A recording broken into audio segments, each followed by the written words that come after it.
சர்வ சிருஷ்டிகராகிய இயேசு கிறிஸ்துவின் இனிய நாமத்தினாலே உங்கள் அனைவரையும் வாழ்த்துகிறேன்.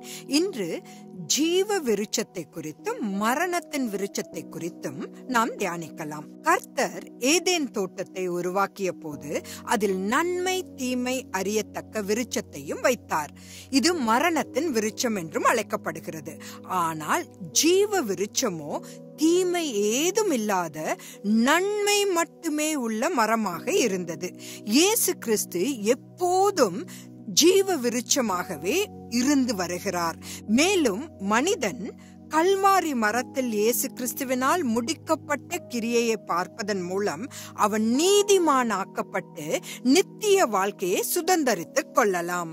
ஆதாமும் ஏவாளும் நன்மை தீமை அறியத்தக்க விருட்சத்தின் கனியை புசித்த பிறகு ஆதாமும் ஏவாளும் ஜீவ விருட்சத்தை அணுகுவதிலிருந்து பிரிக்கப்பட்டதாகவும் கர்த்தர் ஜீவ விருட்சத்துக்கு போகும் வழியை காவல் செய்ய கேருபீன்களையும் வீசிக்கொண்டிருக்கிற சுடரொளி பட்டயத்தையும் வைத்ததாகவும் வேதாகமம் ஆதியாகமம் 3வது அதிகாரம் 24ஆம் வசனத்தில் பதிவு செய்கிறது. ஆதாம் ஏவாளின் கீழ்ப்படியாமையால் இப்போது அவர்களால் கர்த்தரை அணுக முடியாமல் போயிற்று. ஏனெனில் அவரே என்றென்றும் ஜீவ விருட்சமாக இருக்கிறார். இந்த முரண்பாட்டை சரி செய்ய நம்முடைய கர்த்தரும் இரட்சகருமாகிய இயேசு கிறிஸ்துவின் முடிக்கப்பட்ட கிரியையின் மூலம் தேவனோடு மனிதனை ஒப்புரவாக்கும்படி தேவனாகிய இயேசு கிறிஸ்துவே கல்வாரி மரத்தில் மரிக்க ஒரு மனிதரானார். நாம் எல்லையற்ற நித்திய ஜீவனை பெறுவதற்காக இயேசு ஒரு மனிதனை போல எல்லைக்குட்பட்ட வாழ்க்கையை ஏற்றுக்கொள்ள முன்வந்தார்.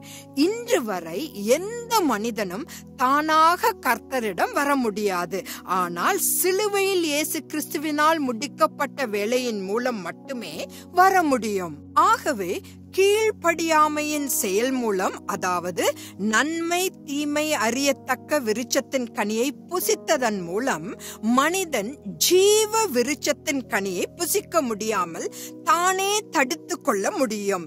இப்போது நம் வாழ்க்கையில் இயேசு கிறிஸ்துவை ஏற்றுக்கொள்வதன் மூலம் மட்டுமே எதிர்காலத்தில் என்றென்றும் ஜீவ விருட்சத்தின் கனியை உண்ணும் மகிழ்ச்சியை சுதந்தரித்துக் கொள்ள முடியும். மேலும் அந்த பாதையில் நம்மை பாதுகாப்பாக வழிநடத்த பரிசுத்த ஆவியானவர் கொடுக்கப்படவும் முடியும். ஜீவ விருட்சம் என்பது பரலோகத்தில் வைக்கப்பட்டுள்ளது என்பதை நாம் நினைவில் கொள்ள வேண்டும். வெளிப்படுத்தின விசேஷம் 2வது அதிகாரம் 7வது வசனத்திலே இது குறிப்பிடப்பட்டுள்ளது. மாய்மாலம் என்ற பாவமானது, அதாவது நன்மை தீமை இரண்டையும் அறிந்திருப்பதே மனிதனை தேவனிடமிருந்து பிரிக்க போதுமானது என்பதை உங்களுக்கு நினைப்பூட்டுவதன் மூலம் நான் முடிக்கிறேன். நாம் ஒருவேளை இயேசு கிறிஸ்துவை நம் வாழ்வில் ஏற்றுக்கொண்டிருக்கலாம், ஆனால் இன்னும் ஒரு மாய்மாலக்காரனாக ஊழியம் செய்யலாம். அதாவது நன்மை தீமைகளை அறிந்து சூழ்நிலைகளுக்கு ஏற்ப தேவைக்கு ஏற்ப செயல்படுகிறது. நமக்கென்று சுயாதீன சித்தம் இந்நாள் வரை இருக்கிறது. அது பரிசுத்த ஆவியானவராகிய தேவனுக்கு நாம் எவ்வாறு இடமளிக்கிறோம் என்பதை பொறுத்ததாகும். அவருடைய குரலுக்கு முழுமையாக கீழ்ப்படிவதன் மூலம் இறுதியாக பரலோகத்தை அடைய நமக்கு உதவுவார். அப்போஸ்தலர் 5வது அதிகாரம் 32வது வசனத்தை வாசித்து பாருங்கள். கண்ணுக்கு தெரியாத பிசாசுதான் மரணத்தின் விருட்சமாகும்.